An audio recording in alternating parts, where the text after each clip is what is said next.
Imagine an invader silently creeping through America's waterways. It's not a monster from a movie, but it's causing a monster-sized problem. We're talking about the red swamp crawfish, and its relentless march across the continent is costing us a staggering $500 million every year. How did this little crustacean from the southern United States and Mexico become one of the most destructive invasive species on the planet? And what can we possibly do to stop it? Today, we're diving deep into the story of this crawfish invasion, a battle being fought in our own backyards, from the Great Lakes to the rivers of Europe and Asia. This story begins, as many do, with good intentions. The red swamp crawfish, also known as Procambarus clarkii, is the star of the show in Louisiana boils. It's a cultural icon and a massive part of the local economy.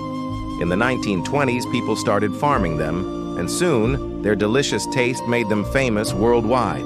Countries like Spain, China, and even Kenya imported them, hoping to start their own lucrative aquaculture industries. Anglers in the U.S. began using them as live bait, thinking they were just another food source for base. It seemed like a win-win. Who could have guessed this culinary delight would turn into an ecological nightmare? Well, the red swamp crawfish is what biologists call an R-strategist. That's a fancy way of saying it's a reproduction machine. A single female can lay up to 500 eggs at a time, and she can do this multiple times a year.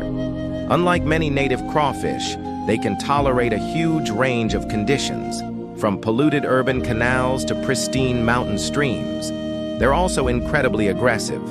When they move into a new area, they don't just compete with native species, they completely dominate them, pushing them towards extinction. It is like bringing a professional heavyweight boxer into an amateur league. The local guys just don't stand a chance. So, how exactly do they cause 500 million in damage? Let's break it down. First, their burrowing habits are a huge problem. These crawfish dig extensive networks of burrows, sometimes several feet deep. While this is great for escaping predators and surviving droughts, it's terrible for our infrastructure. Their tunnels weaken riverbanks, levees, and dams, increasing the risk of floods and causing millions in repair costs. In agricultural areas, they burrow through the banks of rice paddies and irrigation canals, leading to massive water loss and crop damage. Farmers in California and the South have been battling this issue for decades. Then there's the ecological cost, which is harder to put a price tag on but is just as devastating. These crawfish are voracious omnivores. They'll eat almost anything: aquatic plants, insects, snails, fish eggs, and even small amphibians. By clearing out entire beds of underwater vegetation, they destroy critical habitat and food sources for native fish and other wildlife. This disruption cascades up the food chain. With fewer plants, the water becomes cloudy. With fewer insects and small fish, the larger game fish we love, like trout and bass, begin to suffer.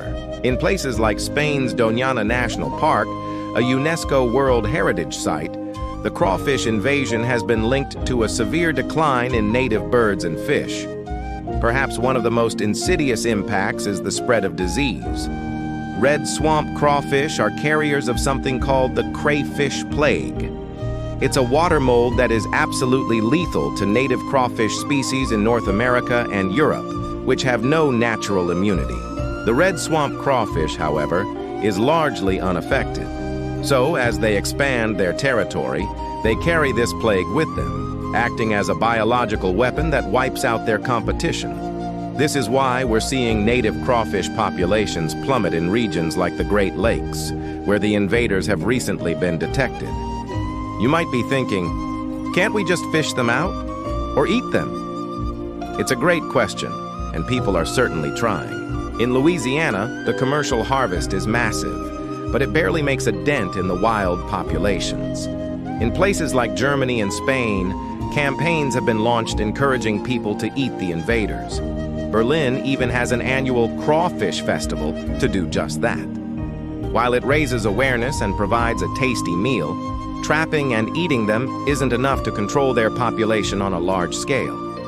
They simply reproduce faster than we can catch them. They're too widespread, too numerous, and too resilient. So what's the game plan? This is where science and innovation come in. Researchers are working on multiple fronts. One promising strategy is developing specific baits and traps that target only the invasive crawfish, leaving native species unharmed. Another fascinating area of research is autocidal methods.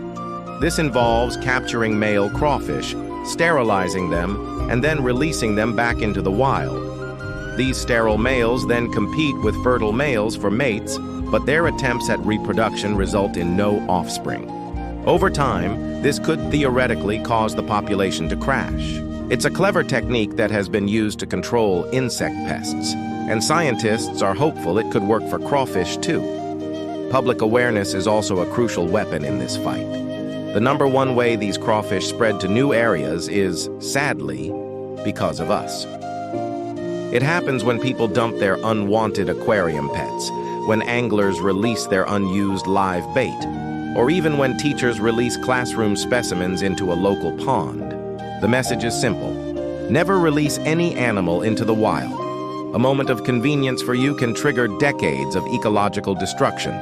Campaigns like Stop Aquatic Hitchhikers are trying to educate the public about the importance of cleaning their boats, draining their bilge water, and properly disposing of bait to prevent the spread of invaders. The battle against the red swamp crawfish is a marathon, not a sprint.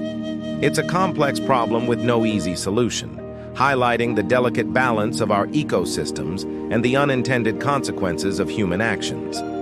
It's a $500 million annual reminder that our world is more interconnected than we often realize. But there is hope.